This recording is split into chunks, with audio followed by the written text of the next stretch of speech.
Hey, I'm Andy Rhodes. I'm the Marketing Director for the Data Center Solutions Division, DCS, and wanted to talk to you guys about how I pitch not just DCS, but when we launch our Parage C range of servers at the end of March, I kind of make the link between our legacy in DCS and how we've served these hyperscale customers and how we're bringing those technologies, the know-how, and some of the ethos down into the next 1,000 accounts that we're going to go off and serve. So hopefully this is useful, and if it's not, then just email me and tell me how I can improve. So I start off talking about a market, and that market is hyperscale computing. What does that mean? Well, there's no real definition, but when I talk to customers, I say it's thousands and thousands of nodes in one or two locations, because these customers in the hyperscale space have applications that truly scale, and their data centers are their factories. Let me give you some examples of those. Search, like Google Search or Bing, Microsoft Bing. Amazon is another great example, doing e-commerce or their EC2 cloud or S3, their storage cloud, or Facebook, social media. They build out thousands and thousands and thousands of nodes at the back end to deliver those services. So if this is the whole market, what we identified in Dell is there's about 30% of these customers drive around, this is the market size, and this is the number of customers, 30 of these customers probably drive around 40% of this market. And this market, we estimate, is about $1.8 to $2 billion in FY11, FY12 per year. So 30% of these customers driving a huge amount of that. Well, these customers didn't want general purpose servers. They weren't doing general purpose computing. And so we set up DCS, Data Center Solutions, and our big approach here is we go into these accounts, and rather than say, here's our line of Parage servers and PowerVault storage or Equalogix or EMC, we work with them on a one-to-one basis with our architects, and we design and build specifically for them. And it's all about their total cost of ownership. Based on their application, their total cost of ownership, will tune and optimize and build from the ground up a product that hits their needs. And because they buy in tens of thousands, we can make money out of this. But then there's the next 1,000 accounts. And where are those accounts? And how do we know about those? Well, as we've been doing DCS over the last 3 years, and by the way, if DCS was a standalone company and not part of Dell, in Q3 of this year, we would have been the #3 server vendor in the US. That's how big we've become in terms of being able to do this with the top 30 accounts.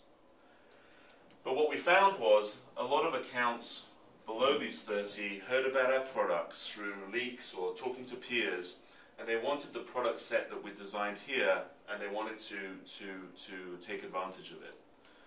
The issue that we had from a DCS perspective is that custom designing for 30 accounts is somewhat labor intensive.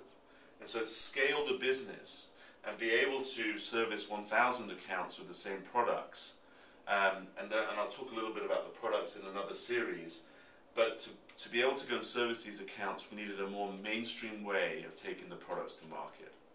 And so here we're going to be announcing a line of servers called Parage C.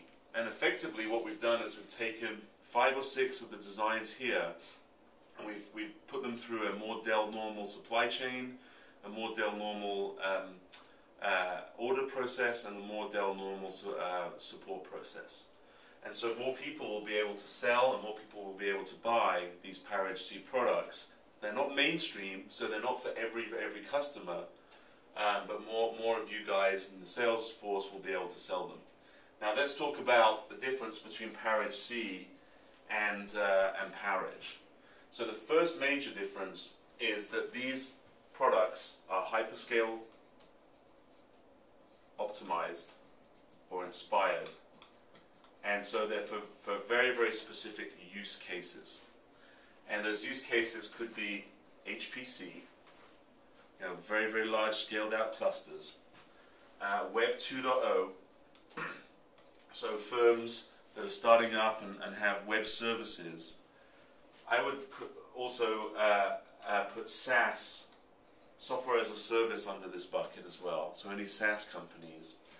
And then what we call cloud builders. So who are cloud builders? Well, they're hosting companies like Rackspace and Moso, building out public clouds. They're system integrators, they're telcos, and they're true public cloud providers like Amazon. People are trying to compete with Amazon. And that really is the target market that we've got. And so the big difference between, you know, PEC and Parage Normal is that PEC is designed for customers that truly want their redundancy done at the software level and not at the hardware level. So we've stripped out a huge amount of things that aren't applicable to normal enterprise accounts. Let me give you some examples. Redundant fans, we don't have them. Not necessary. Highly optimized fans, yes, but not redundant fans. Open managed support. These customers, these 1,000 customers, have told us that open manage is not important to them. Some base level of systems management like IPMI 2.0 definitely is, but open managed tools definitely aren't. And so if you have accounts in HPC or Web 2.0 and SaaS or some of these cloud builders like hosting, SIs, telcos or public clouds, then you're probably going to be a Parage C customer. I'll stop there, and then I'll come on in the next session to talk about what the products are and how we're launching them and where to really go off and position and sell them.